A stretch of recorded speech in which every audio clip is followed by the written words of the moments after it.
So, hello everyone. I wish you a wonderful good afternoon here from Cologne, Germany. My name is Mark Hebecker and I work at Meyer & Vidorno Altios. For those who are new here today and don't know Meyer & Vidorno yet, we are known as a service provider for India in the past. In particular, we primarily supported companies from German-speaking countries with their expansion plans to India. But since the beginning of this year, we have merged with the French company Altios International, which enables us now to support our customers to enter and expand in target markets all over the world, and not only India. With 32 own global offices and over 100 trusted partners all over the world, we are now the leading service provider for internationalization worldwide. I have the honor to guide you through this webinar today. This is the last webinar of our Global Business Month, and yes, at this point, I just want to thank you everyone who attended, and we were very pleased and with the delightful feedback so far. If there are still some open questions with regard also to other past webinars, or there is an interest in receiving the recordings or presentations, please feel free to contact us. So now, for today, in this last webinar, we will examine the topic Latin America, key factors for your success in Brazil and Mexico, correctly assessing opportunities and risk. So before we begin, a little bit of organizational matters. If there are connection problems or other technical shortcomings, what can happen? You can dial in using one of these numbers here on the left and can continue to follow the webinar. Sorry, I forgot to mention. Next slide, please. Atul, if you can just switch quickly. Yes, this is the slide. So you will be muted during the webinar. If you have any questions, please feel free to write them in the question box on the right. If there is a question that cannot be answered due to a lack of time, or you prefer to get this question answered privately, please feel free to write me an email after the webinar. The webinar will also be recorded, and if you wish, we can send you the recordings afterwards. The same goes for the presentation, as already mentioned. So next slide, please. Yes, so today we will approach this webinar slightly different than our last webinars. We have 4 experts here today, who I will introduce in a second. But instead of presentations and Q&A round at the end of the webinar, we have prepared questions for our attendees and hope that these questions will lead to a lively discussion on several topics regarding the Latin American market. This gives you, our audience, also the chance to be directly involved in the discussion by adding questions in the question box, which will then directly flow into the discussion. So please do not hesitate and share your thoughts and questions. So before we start the discussion, we will begin with a quick introduction of my colleagues, Mr. Didier Koch, who is the Managing Director of our office in Brazil, and Mrs. Margaaux LOUSTALAN, who is in charge of the Altios office in Mexico. After that, we will jump right into the discussion round. We have 2 further experts on the Latin American markets here today with us. Mr. Klaus Hepp, who is working as the Managing Director of Vulcan do Brasil Limited, which is the Brazilian subsidiary of the Vulcan Group, and Mr. Orlando BAQUERO, who is working as the General Manager for the Latin American Verein, which is the LAV in short. So, yes, and they will also attend the discussion and share their experiences and perceptions on the market with us. We have more than 100 attendees here today. I'm very excited and it's great to have you all here. So, and now I will clear the stage for my colleague, Mr. Didier Koch. Good morning from São Paulo. Good morning. Didier Koch from Altios, Brazil. We have been established in Brazil for 15 years, helping foreign companies, European companies to grow in the Brazilian market. I'm going to present you a short presentation of Brazil and the current situation regarding COVID and the economy. Next slide, please. So this is a COVID situation in Brazil. The situation is improving. 49% of the Brazilian population is fully vaccinated. Actually, yesterday we have reached 50% of the Brazilian population. And the number of cases is decreasing dramatically. You can see the numbers, the number of cases per week and number of deaths per week. And we have around between 10 and 12,000 cases per day of COVID. and around 350 deaths per week. Please keep in mind that we are a big country. We are almost 210,000 people. So the situation is improving, and I would say that everything is open in Brazil. Companies, bars, restaurants, hotels, Brazil is working normally. Next slide, please. Some information regarding Brazil, country profile. Brazil was the world's fourth largest destination for FDI, foreign investments, in 2019. It's a good point.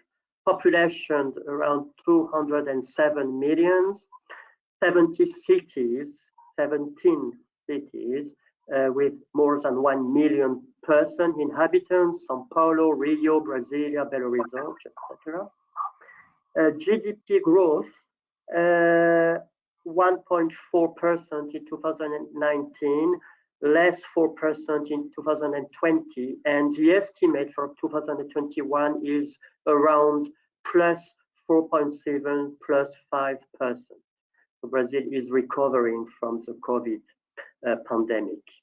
Inflation rate extremely high, more than 10% for this year. Unemployment rate still high, almost 15%.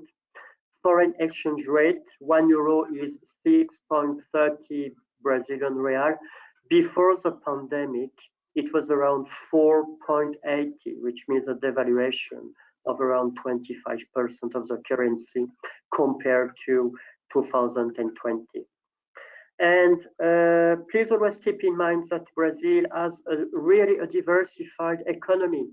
Here in Brazil, we produce cars, we produce aircraft, buses, shoes, textile, food and beverage, iron commodities, cosmetics, medical devices, machinery and equipment. So Brazil really has a diversified economy. Next slide, please.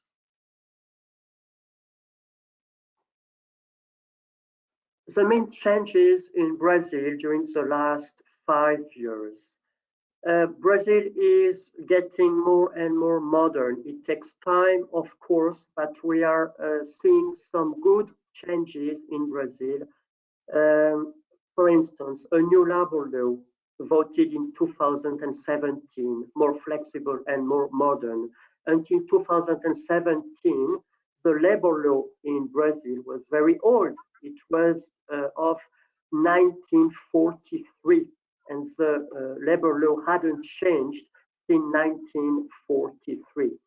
So this is a good point, a new labor law which is really more flexible, more modern, and more adapted to the necessities of the modern economy. Another example, a pension reform in 2020. Until 2020, there was no minimum age for retirement. And this is new in Brazil. Now there is a minimum age. Keep in mind that the Brazilian begin working very young, sometimes 14, 15 years old. So they could retire very young at 50 years old. It's not possible any longer. So there is a minimum age for retirement, which is essential to be able to finance the pensions in Brazil. A new law in 2019, economic freedom law, which means basically less bureaucracy. Less bureaucracy doesn't mean that there is no bureaucracy any longer. There is bureaucracy still, but less bureaucracy, which means that you can get some authorization quicker than a few years ago, some authorization for your company, for instance. And in preparation, but probably after the election next year, a tax reform that has been already voted by the parliament, but not by the Senate. And we think that it will be approved within around 1 year or 1 year and a half. There is a tax reform to merge sales taxes. We have no VAT in Brazil. We have ISS, PIS, COFINS, ICMS, IP taxes. It's complex, and everything would be merged in a one sole and unique sales taxes VAT. It is in preparation and probably within 1.5 years and 2 years. So Brazil is changing and getting more and more modern.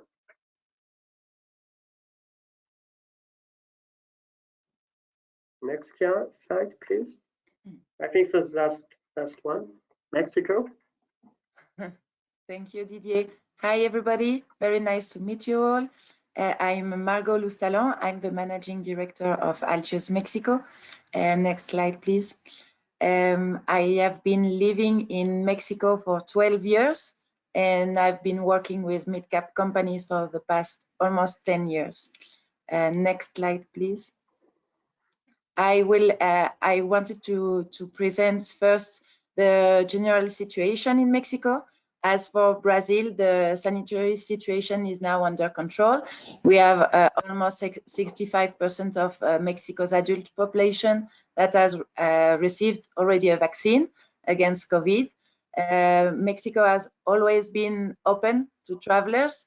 There is no need to provide any negative PCR test or quarantine when you come to Mexico. Since the beginning of this week, all the country is in a green light. 2 years ago, Mexico established a system of lights like red, orange, yellow, and green, respective to COVID situation. So now offices are mostly open, but the majority are still working from home. Next slide, please.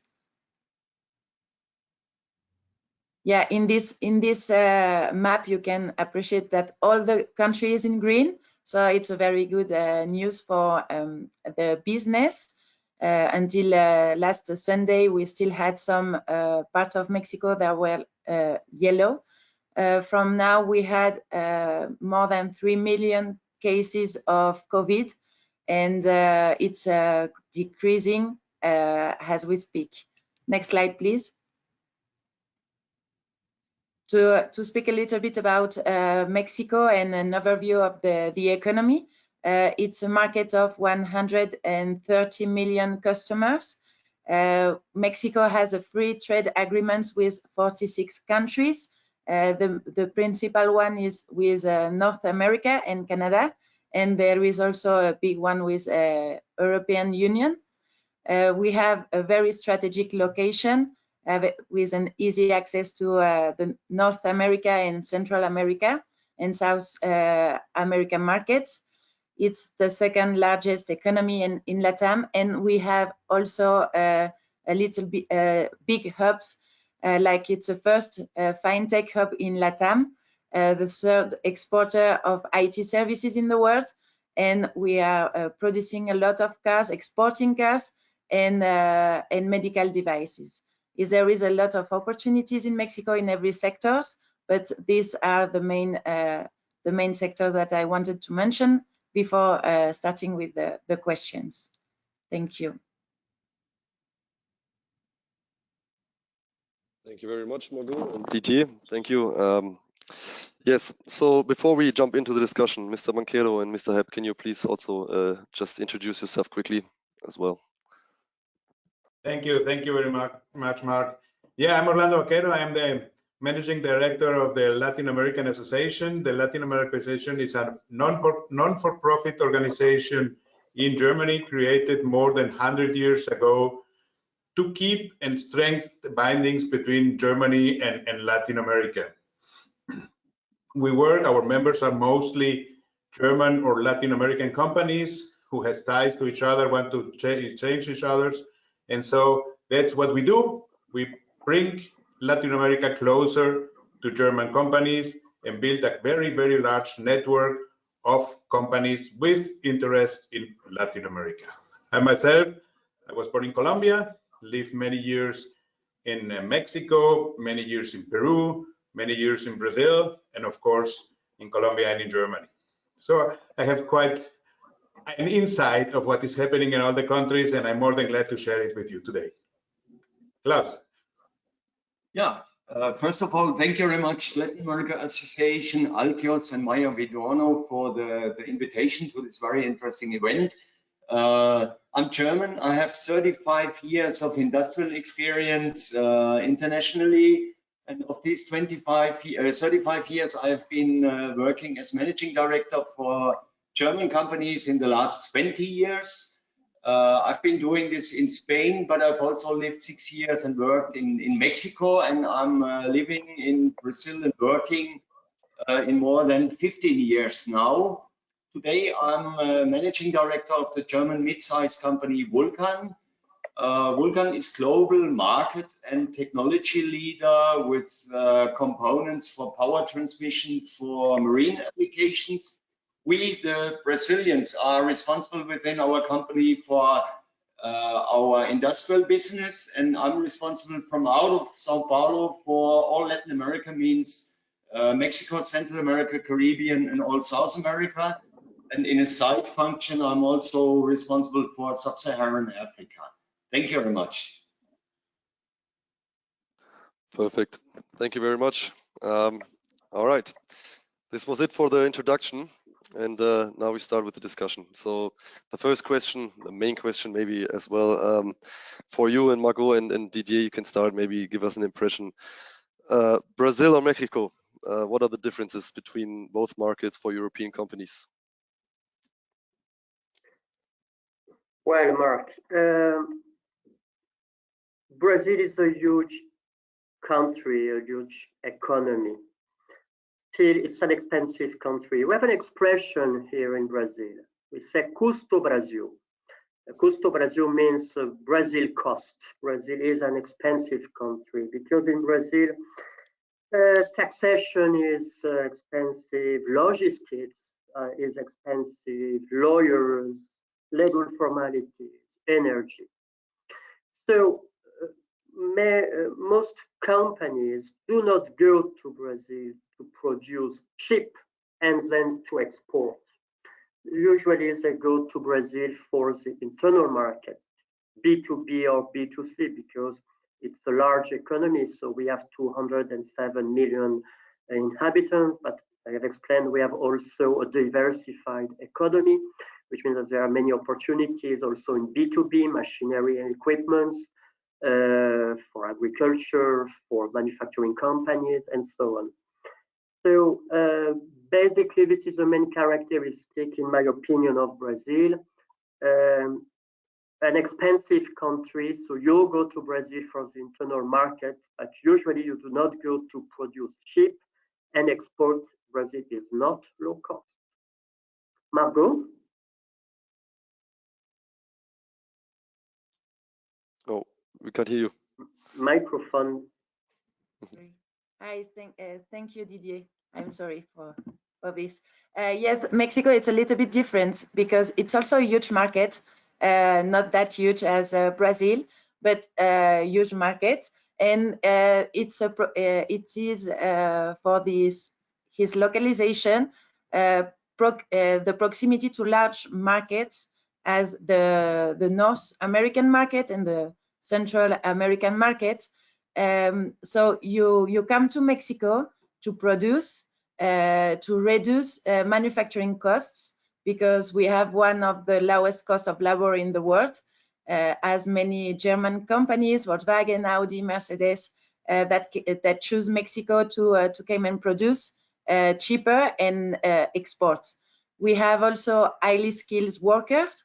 That is very interesting and important, because you will find all the workers you need for your industrial production, and it can be cheap. We have also a very strong relation with Europe. And for example, Germany represents the 5th country in foreign investment in Mexico, and European Union is the 2nd. So in Mexico, Mexico are very fond of European people, European companies, and know how to receive them well. We have the European Union was the 3rd largest source of imports in 2020, after the United States and China. And we import machinery and appliance, chemical products, transport equipment, and base metals. So maybe to resume, the US economy recovery have boosted the Mexican economy, even through the Mexican policy during the pandemic wasn't favorable for companies, but we are going in a good direction again. And yes, the biggest difference between Brazil and Mexico is this one. As said Didier before, you come to Mexico to produce cheap and to sell to the Mexican market, but also to export. Mexico have 46 free trade agreements with different countries, so we have these qualities. Mm-hmm. Thank you. Thank you very much. Perfect. This gives us a great first impression. So, Mr. Hepp, maybe you can add now. You have lived and worked in Brazil for a total of 15 years, and in between, you also lived and worked in Mexico for 6 years. What experience can you share with us comparing these two countries as managing directors of successful German companies in these two countries as well? Yeah, Mark, I think there is not a single answer. It always depends on what exactly is the business of the company, what is the target market for the company before you can say maybe Mexico is a better location or Brazil. I mean, I must remind you that for good reasons, 1,200 German companies have decided to settle in Brazil. And for sure, in most cases, for good reasons. On the other side, as already mentioned, Mexico is a magnet in the last 20 years, especially for companies, and many of them in the automotive industry, which supply the North American markets mainly from out of Mexico, besides the Mexican market. So like always, it depends. In Brazil, we have high cost for lots of things, but on the other side, we have a highly industrialized company with market for many things.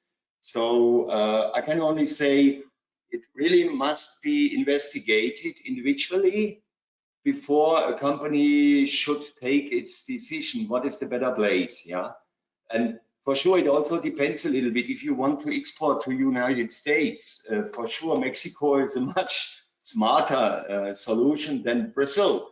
But if your market may be the Andes region plus Brazil, then Brazil might be the better one. So, like always, it depends. Okay. Yeah, thank you. Thank you. I actually received the first questions, but before we go there, I want to ask you, Mr. Banquero. I know we're specifically talking mainly about the markets Brazil and Mexico today, but can you give us also some input about interesting markets in Latin America, like Colombia, Chile, and Peru, for example? Sure, of course. Obviously, Brazil and Mexico are the main business countries in the region, so it should be a focus on both of those countries. But there are other opportunities in other countries, which probably could be a mix of the opportunities you have in Brazil and the opportunities you have in Mexico. Colombia has been a country which have all over the time a positive economic growth. Only 2 years in its history has been a negative growth. So Colombia is obviously a very interesting place. If we see that the Venezuelan economy has to be recovered someday, we don't know when, but someday, which should be rebuilt again. So the place to be is Colombia. It's very interesting. Peru has its own typical forces there. So if you are in mining, if you are in agricultural products, Peru could be a great place. It's stable, has one of the most free economies in the region. So anything which is with money is very, very easy. Convertibility of the you can pay even in the country in US dollars, so it's very easy. And Chile has been until now one of the safest places. Obviously, it's the country with the most free trade agreements of the whole region. So also an entry for Asia, it's a great country to be in Chile. As Klaus had mentioned, it depends a lot how your business is built up, what is your strategy. I just want to comment what Didier say. Obviously, Brazil is a high cost country, but it has also very high burden to import stuff. So sometimes the higher cost compensate the even more complicated on even very, very high cost of import goods.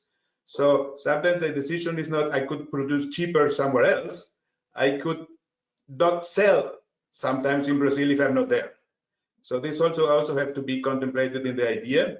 And obviously, both countries are part of the free trade zones or agreements, which are being in Brazil. You have the whole Mercosur as a kind of internal market, so you can easily or more easily make businesses with the other Mercosur countries, Uruguay, Paraguay, and Argentina. And being in Mexico obviously gives you all the benefits of the Alianza del Pacífico, so that you can use Colombia, Peru, and Chile also as a market, which is make it very, very easily. So it depends on your strategy, which is the best, which is what you want to do. And all has their, as it's been said, all has their benefits. It should be, before going there, really look into it, what is the best option, be prepared, go visit, and have good people around you that help you take the decisions. Okay, thank you. Okay, maybe Mr. Hepp, there's one question. What prompted Vulcan to set up and run its Latin American business entirely from Brazil, with branches in Mexico and in Colombia, to manage it from there? In our case, the decision was because in Brazil, since 4 decades, we have turned into one of the main players with the supply of our components for the mining and steel industry and many other industries. So we have a lot of experience and competence concentrated already, and we manufacture all products in Brazil. And it was a clear logical decision years ago to say, why not go into similar markets for our products, like mining in Chile, in Peru, in Colombia, and in Mexico. And when we analyzed the whole market region in Latin America, we came to the conclusion that alone because of the long distance between Sao Paulo and Mexico City, which is the same like Sao Paulo and Frankfurt, or Mexico City and Frankfurt, if you want to do business, you have to be there. And in the Andes region, in the end, we decided to go to Colombia because, as Orlando explained, Colombia is a quite stable politically and economically country, and Colombia has the big advantage for us that it has a quite diversified industry and economy as well. So we decided to do Peru, Ecuador, and Bolivia together with Colombia from out of Colombia, and we are quite happy with this. Okay. Okay, thank you. The next question is from our audience, and then they are working in the machinery business in Germany, and they try for 4 years now to launch their business in Mexico with sales partners. The problem is that basically the customers need financial support to invest. Is there experience in this issue? I just put this question out here. Maybe someone wants to pick it up. I can. Oh, Margot, please. Yes, go ahead. I will go after. Yeah. Okay, we have seen, obviously, if you compare how European companies invest in Latin America and you compare it with Chinese, you have a total different financing model behind it. Obviously, Europe, because of this rule, cannot financing openly all kind of investment in companies you do. And we know the bottleneck of financing are always the small tickets. So if you need a financing from 0 to 5 million or a bit less, it becomes difficult. For tickets beyond, it's not so complicated. You have the development banks, you have a lot of cooperation, there is more manageable. But small tickets is always very, very difficult. This is something we have been seeing, and normally, especially for German companies, all they have, they call house bank, the home bank. And normally the house bank in Germany are small savings agency, Sparkassen, this kind of banks who has not that large international experience. So I always give the advice to go to the cooperation banks, DAG, to go to KfW, to go to the bigger ones, see what is possible there, and sometimes there you get the financing. But small tickets, it's really true, it's not that easy. And the difference locally, you have a much higher interest rates. So that's what you have to analyze. Obviously, you have inflation there that can compensate your higher rates, but that is something you have to analyze. And sometimes subsidiaries are not that financed or capitalized that they can ask for credits. So sometimes you have to look for combination of a European financing with a local financing, and there the Landesbanken in Germany are a quite good option.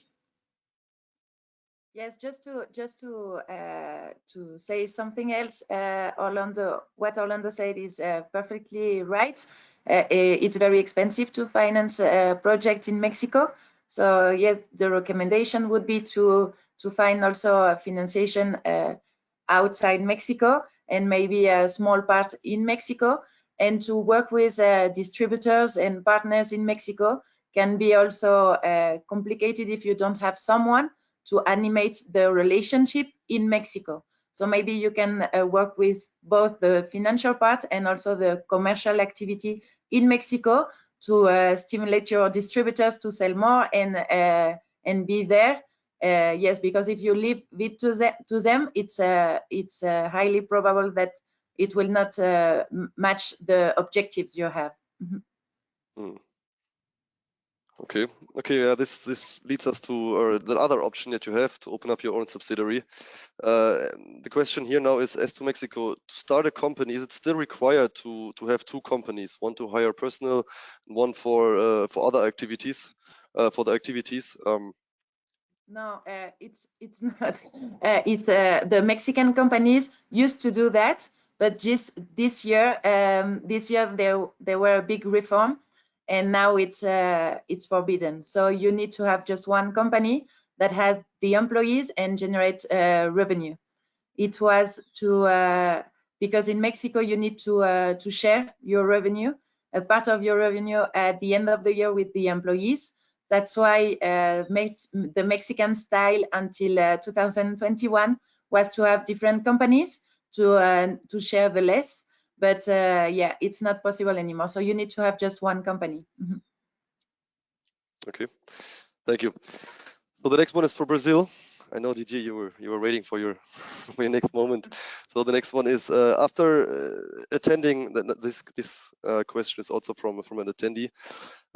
He was attending events like the FCC, the FWC, the OG, and Brazil is suffering economically these last 5 years. Was his perception. So what will be the prevision for the near future, let's say the next 2 years in general, and for which industry specifically? Brazil began to face an economic crisis in 2015. 2015 was difficult, 2016, 17, and it began to get better in end of 2017, beginning of 2018. There was a strong economic crisis. For what reason? You know, if you want to forecast the evolution of the Brazilian economy, look at the price of the commodities, because Brazil is a huge exporter of commodities, coffee, soya, iron, etc. And one of the reasons, it's not the only reason, but one of the reasons of the economic crisis from 2015 to 2018 is that the price of the commodities in the world went down. And if you look at the statistics from the last 20 years, you can really see that there is a correlation between the price of the commodities in Chicago, in London, and also the economic growth in Brazil. So we know that today the price of the commodities are increasing. All prices are increasing: pepper, coffee, soya, wheat, everything. So there is a quite a high probability that in this post-COVID world that Brazil could take advantage of this price of commodities and face a growth. It's quite likely. Still, at the same time, we have internal problems. We have political problems, and we have a strong inflation, which is not in favor of a strong economic growth. So it's extremely, of course, difficult to answer this question. But if the price of the commodities continues to grow, there is no reason why Brazil should not grow. And same thing from the price for the foreign exchange rate. The balance of payment is balanced, and more US dollars are entering Brazil because exports of soya, of oil, and so on. So there is also a probability that the Brazilian real value should increase. The only problem is that we have in Brazil internal problems, political problems, and until now it has been, let's just say, a break. It has been an obstacle for the economy to grow and the currency also, the Brazilian real to increase. Okay, thank you very much. If anyone wants to add, feel free. Yeah, that's always like an option, just like in general. Yes. Shortly. I fully agree with you there. I think also it's positive, but it's really depending. Normally we see in these both countries we're discussing about, if the North American economy faces any problem, it immediately reflects on Mexico. And now in the case of the commodities, we are seeing that the most importer of Brazilian commodities is China. So if we see there some kind of issues in the growth of the Chinese economy, it will not in the same impact in US to Mexico, but it will reflect immediately on Brazil. So these are quite risky. Obviously, we have in Brazil next year elections, which make everything a bit of question mark behind it. And this is something you always have to be aware of it, that the countries are not standing full alone. So all the world economy is affecting Latin America right now heavily. So we have to always be carefully what is happening worldwide, not only in the country. Okay, thank you. Yeah, this is a good bridge for also the next question. The Latin American region in general is characterized by high political and also economic instability, with often abruptly changing framework conditions. Yeah, how does a medium-sized German company does business successfully in the region cope with this? Is there a magic recipe or something like we can we can tell the audience? Mark, regarding Brazil, I don't know for Mexico, but regarding Brazil, one of the problems is the evolution of the currency. It's a yo-yo. Before the pandemic, around 4.70, 4.80 Brazilian reais for €1, and today 6.30, 6.40. And 10 years ago, it was €2 for €1. So, in my opinion, one of the main difficulties, if you want to enter the Brazilian market, is really the foreign exchange rate. It's not stable. It can be 6.30 this week, 6 next week, and then 6.70. It's a yo-yo. And a way to not to eliminate, but to mitigate this risk is, of course, to have a local content, to produce locally. Of course, we know that the price of all commodities in the world are in US dollars. So even if you have a local content, the price of your raw materials, plastics, iron, steel, etc., is definitely in US dollars. But at least your local cost, manpower, is in Brazilian reais. And in this case, you can mitigate, which is, in my opinion, one of the most risk when you want to go to Brazil, which is the evaluation of the Brazilian real, this yo-yo. I can jump in. In Mexico, maybe the main risk is the politic situation. We had a change of government in 2018, at the end of 2018, and it hasn't been very favorable for companies. But since we have, sorry, since we have the American market, North American market that near of Mexico, and the stability and the boost of the American economy, North American economy, will always take Mexico in his in this opportunity to grow. So it can be mitigated that the political situation can be uncertain, but the economy will still grow with the United States. Mark, I think coming back to your original question, I think one of the important reasons for companies to continue successful in a highly volatile environment like Latin America, where things always change, is you have to be flexible. You cannot do business in a region like Latin America if you want to follow a strict, predefined business plan.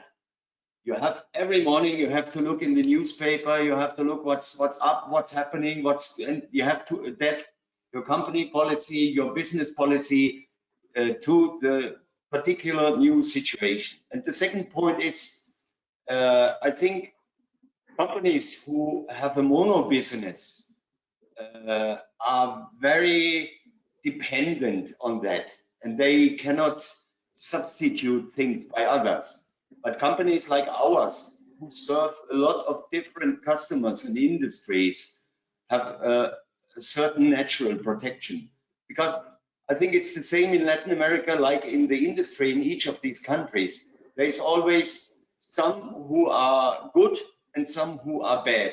And what helps you to get through such situation is if you have a portfolio of different things, yeah?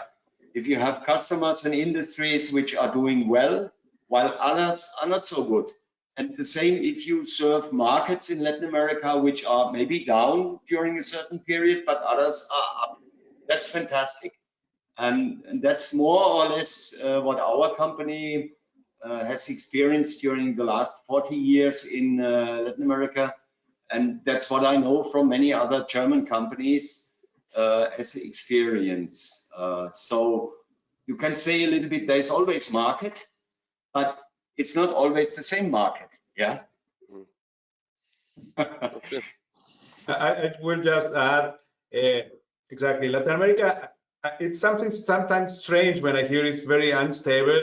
At the end, Latin America has been, with some only few exceptions, all countries are democratic countries, all are rule-based, or more or less are accepting also the OECD rules. So it's not that stable. The economic situation changes, some rules changes, and I see mostly what happens is that companies are not disciplined enough.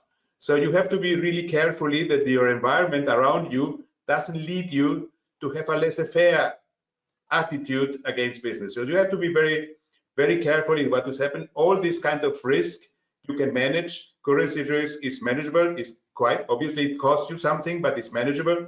Also for political risk, you can take the insurance the German government is offering every time you do an investment in Latin America. You can use the guarantees of the German government.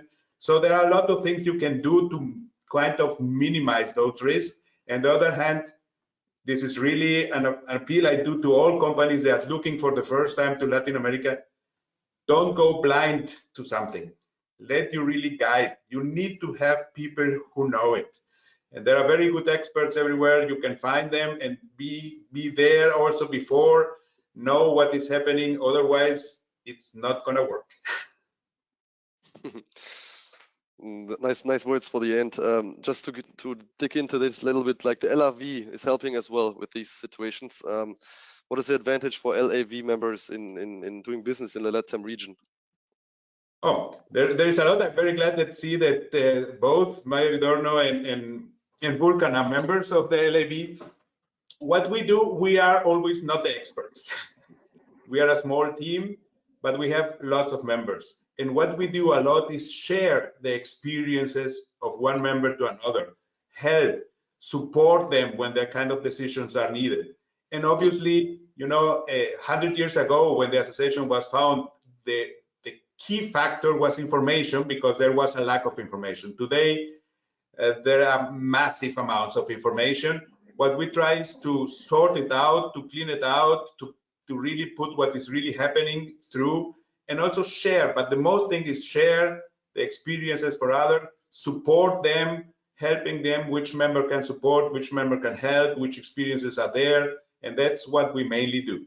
We do a very big event, the Latin American Day, where we have tried to do is to keep Latin America on the focus of the German and European government, so that there is no lack of interest on the region.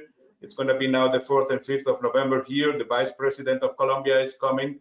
So this is mostly what we do. We try to help companies to build a very good network to support each other and helping find the people they need for counseling, support, etc. So that we do not do it by ourselves, because our members do it, but this is what we try.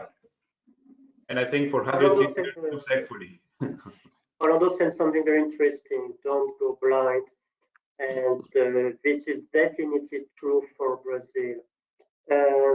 Brazil is a complex country, and in Brazil, the law is one thing, but the common practice, in many cases, is another thing. Which means that if you go to Brazil, of course, you need lawyers. It's extremely important. But at the same time, you need to have a good network of specialists who know the common practice in Brazil. Because if you go blind, or if you just go with lawyers and you know the law, but you don't know the common practice, then it will take time and you can make some mistakes. So you need really to work with good specialists, but for Brazil, at least I would say specialists in law, but also the common practice, how it works everywhere. Yeah, it's the same in Mexico. It's always what we recommend. Yes, because you can ask 3 experts the same question and you will always have 3 different answers. So it's very, very important to surround yourself with a lot of experts that know the market and understanding it before coming, to make a plan and adjust your offer, your products, and your strategy to the Mexican market. Yeah. Okay, thank you.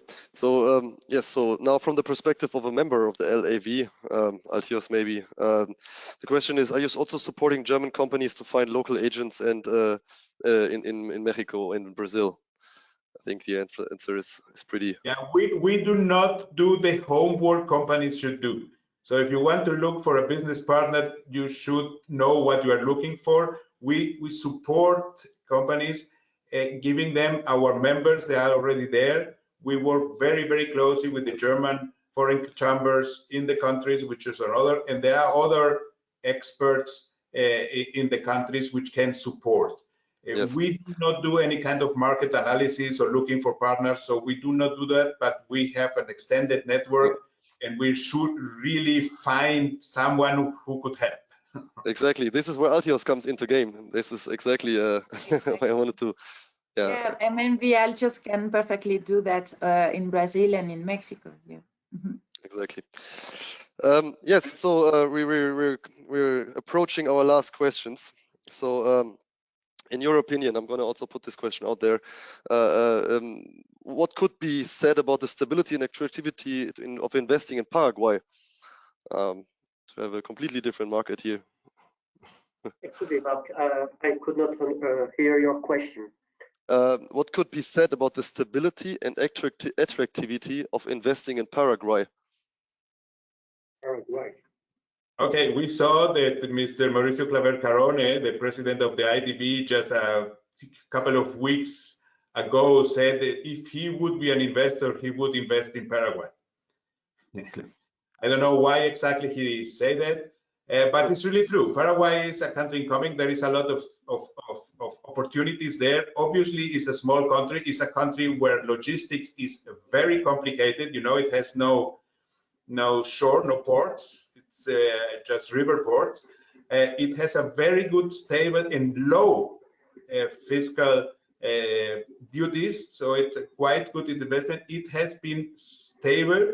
It has get a lot of money coming into the country because of people leaving Argentina, leaving Chile. So there is a lot of money in the country, but it's still a small country. A lot has to be built, a lot has to be done, and logistics is a very complicated issue in Paraguay. So if you really need a lot of logistics, it's going to be complicated. Otherwise, it's a stable country and it has great fiscal stability and opportunities. Paraguay can be interesting if you want to conquer the Brazilian market. Actually, there are many Brazilian companies who are today producing in Paraguay because, as I said, Brazil is not a low-cost country, but Paraguay is a low-cost country. And hundreds of Brazilian manufacturing companies are now producing in Paraguay for the Brazilian market. Usually, not for the whole Brazilian market, because Brazil is a huge country, for the south of Brazil or southeast of Brazil, because then it's close to Paraguay and logistic costs are expensive in Brazil. So if you want to conquer the Brazilian market, the south of Brazil, it can make sense to be in Paraguay. If you want to go to the north of Brazil to sell your products 3,000 kilometers far from Paraguay, then it's not interesting because of the logistic cost of Brazil. But for São Paulo state, Paraná state, Santa Catarina, it can make sense because the Paraguay belongs also to the Mercosur. So there are no duties between Paraguay and Brazil, and the taxes are cheaper, energy is cheaper. Okay.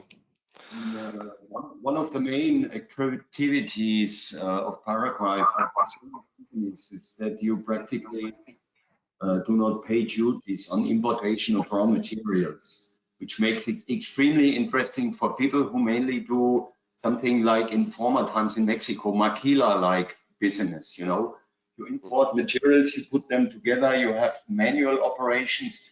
But it's a country which still is quite difficult for people who have a more complex operation and who need more skilled people, because it's a small country and the availability of skilled people is not that high. Okay. Okay, using our last 5 minutes properly, we have one more question, which is a little bit, yeah, I guess they can answer it a little bit, extend your answer for this question. So Latin America is always known for or linked with natural resources, first and second industry. How is Latin America improving in services and new industries? What are the possibilities and maybe dangers? The keyword here is economía naranja. So yes, maybe I just want to put this out there as well. If I can start.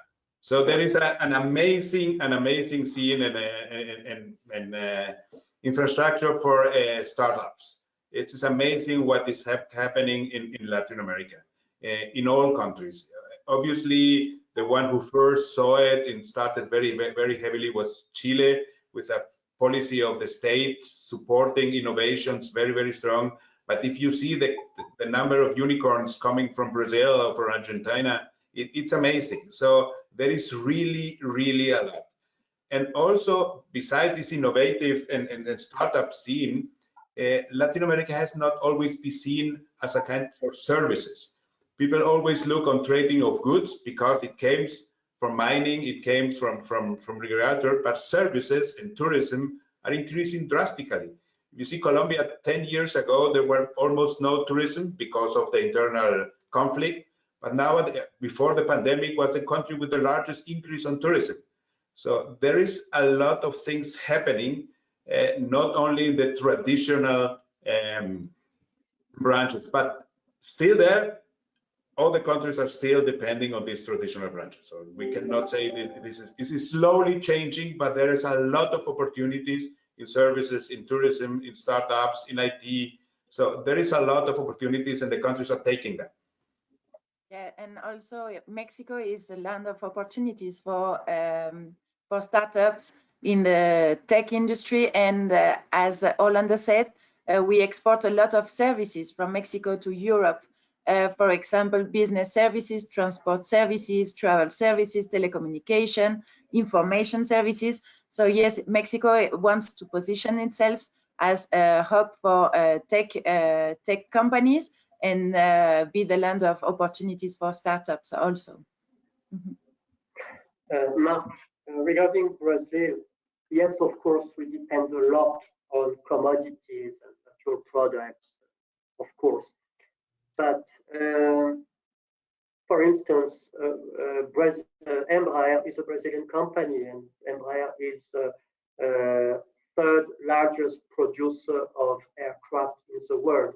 And this is a Brazilian technology. I'm not talking about a foreign technology. So in Brazil, with Brazilian technology, we produce aircraft, we produce medical devices, we produce cosmetics, etc. There is a Brazilian industry with Brazilian technologies. And we have in Brazil also startup, fintech, and so on. So at the same time, yes, we do depend on soya and coffee and commodities, iron, etc. But at the same time, we produce aircraft, we produce medical devices, we produce engines, we produce buses, and all of this with Brazilian technologies, Brazilian companies. One last word, Mark, also. We all have here the hype of hydrogen. And obviously we know if Europe will want to get to these goals they have set for decarbonization, it will be not possible with the production of energy in Europe. And obviously Latin America has a quite green energy grid, a lot greener than Europe has. And if there are very significant projects on hydrogen and really working very, very good in countries like Chile, Uruguay, Brazil, and Colombia. In Mexico, there is from the private side also a lot of projects and interest on producing hydrogen. But this is also a key factor for the future, that it can become an export. It can be the new OPEC of the future if hydrogen is keeping that pace that it has right now. All right, thank you very much. This is also very good timing. Now we have 1 minute left. So yeah, at this point, thank you all for your insightful experiences that you shared with us and your perceptions on the markets. I think, yeah, for my part, I enjoyed it a lot, and I hope our audience as well. So if there are any further questions, like I said, please feel free to contact us after this webinar. And yes, this is it from our side today. So thank you all, and have a... Thank you very much. Thank you. Nice to see you. Nice to see you, Klaus, Margot. Thank you very much, Mark. Bye. Have a good day. Bye-bye. Bye-bye.